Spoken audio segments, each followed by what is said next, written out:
Assalamualaikum warahmatullahi wabarakatuh. Perkenalkan nama saya Niko Dakar Pralvira dengan NPM 2317051059 dari kelas B atau kuliah Big Data dan Data Warehouse.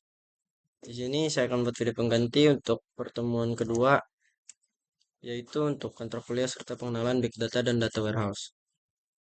Nah, mungkin kita langsung masuk ke modulnya. Di pertemuan 2 yaitu Data Warehouse adalah basis data yang dirancang khusus untuk mendukung proses query, pembuatan laporan, dan analisis data dalam organisasi atau perusahaan.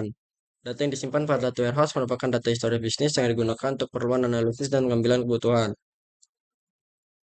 Eh, Data warehouse ini berbeda dengan sistem OLTP atau Online Transaction Processing yang menyimpan data transaksi secara rinci dan detail selama proses operasional berlangsung. Karena itu, data warehouse mampu menyimpan data lebih lama untuk kebutuhan analisis strategis. Sumber data warehouse itu mengintegrasikan data dari berbagai sumber seperti format data, beragam software dan platform, sistem dan jaringan berbeda, hasil transaksi harian organisasi atau perusahaan. Karena berasal dari berbagai sumber heterogen, data yang masuk ke dalam data warehouse harus melalui proses standarisasi dan integrasi agar tersimpan dalam format yang baku dan konsisten. Lanjut ke peran data warehouse dalam pengambilan keputusan. Ini merupakan bagian dari sistem pendukung keputusan atau decision support system. Berfungsinya untuk mengumpulkan data dari berbagai sumber, mengorganisasikan dan mengintegrasikan data, dan menyediakan informasi untuk dianalisis. Walaupun data warehouse ini tidak memberi keputusan secara langsung, tapi sistem ini menyediakan informasi yang akurat dan terstruktur, sehingga membantu manajemen dalam menentukan kebijakan strategis. Kelebihan data warehouse yang pertama yaitu mendukung keambilan keputusan, kedua menyimpan data historis, dan yang ketiga performa query lebih cepat untuk analisis. Untuk kekurangan sendiri yaitu biaya implementasi tinggi dan waktu implementasinya lama. Karakteristik dari data warehouse menurut konsep klasik yaitu ada empat karakteristik. Yang pertama subject oriented itu berdasarkan subjek utama bisnis, terus integrate berasal dari sumber yang telah distandarisasi dalam satu format yang konsisten. Tiga, data invariant yaitu data memiliki dimensi waktu atau historis sehingga dapat dianalisis berdasarkan periode tertentu. Yang keempat ada non-volatile. Data bersifat stabil dan tidak mudah berubah atau dihapus seperti pada sistem transaksi. Nah, fungsi dari data warehouse yaitu pengumpulan data yang berfungsi untuk data berbagai sumber termasuk database transaksional, file CSV, dan lainnya. Kedua, penyimpanan data. Dengan melakukan penyimpanan data format yang efisien dan struktur, serta memungkinkan akses cepat dan efisien. Ketiga, ada analisis data. Untuk melakukan analisis pada data yang kompleks, sehingga memungkinkan user untuk mengeksplorasi data. Yang keempat, yaitu pembuatan laporan dan dashboard dapat membantu dalam pengambilan keputusan. Teknologi dan tools yang digunakan, yang pertama ada SQL, berfungsi untuk mengakses dan mengelola data.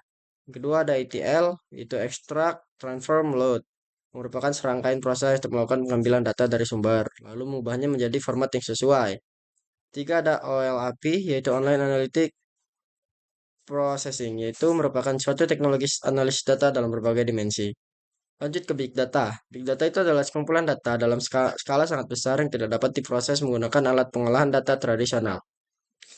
Oleh karena itu diperlukan teknologi dan metode khusus untuk mengekstraksi nilai dari data tersebut. Pemrosesannya melalui teknik seperti clustering atau pemrosesan terdistribusi. Ada partisi data, ada penyimpanan pada data warehouse atau data lake. Pemrosesan menggunakan framework seperti Apache Spark. Kemudian ada definisi Big Data.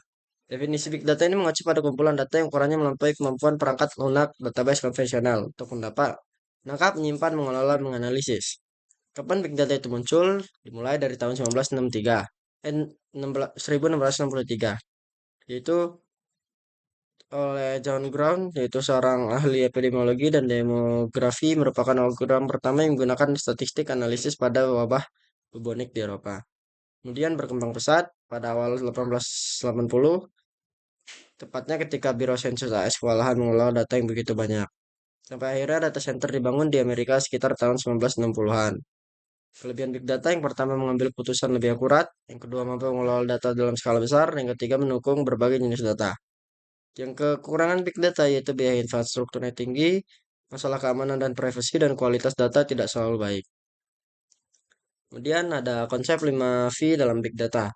Yang pertama itu ada volume, Ada velocity, ada variety, ada veracity, dan value. Volume itu data yang sangat besar, velocity itu untuk kecepatan pertumbuhan dan pemrosesan data, variety itu ada aneka jenis data, ada veracity data besar itu tidak sama dengan data bersih, banyak noise, hoax, duplikat atau yang nggak valid. Yang kelima ada value, nilai atau manfaat yang bisa diambil dari data. Big Data Tools itu ada Hadoop Ecosystem, ada Apache Spark, ada Tableau, ada Power BI. Oke, mungkin sekian penjelasan dari saya. Apabila ada salah dan kurang, saya mohon maaf. Saya akhiri. Wassalamualaikum warahmatullahi wabarakatuh.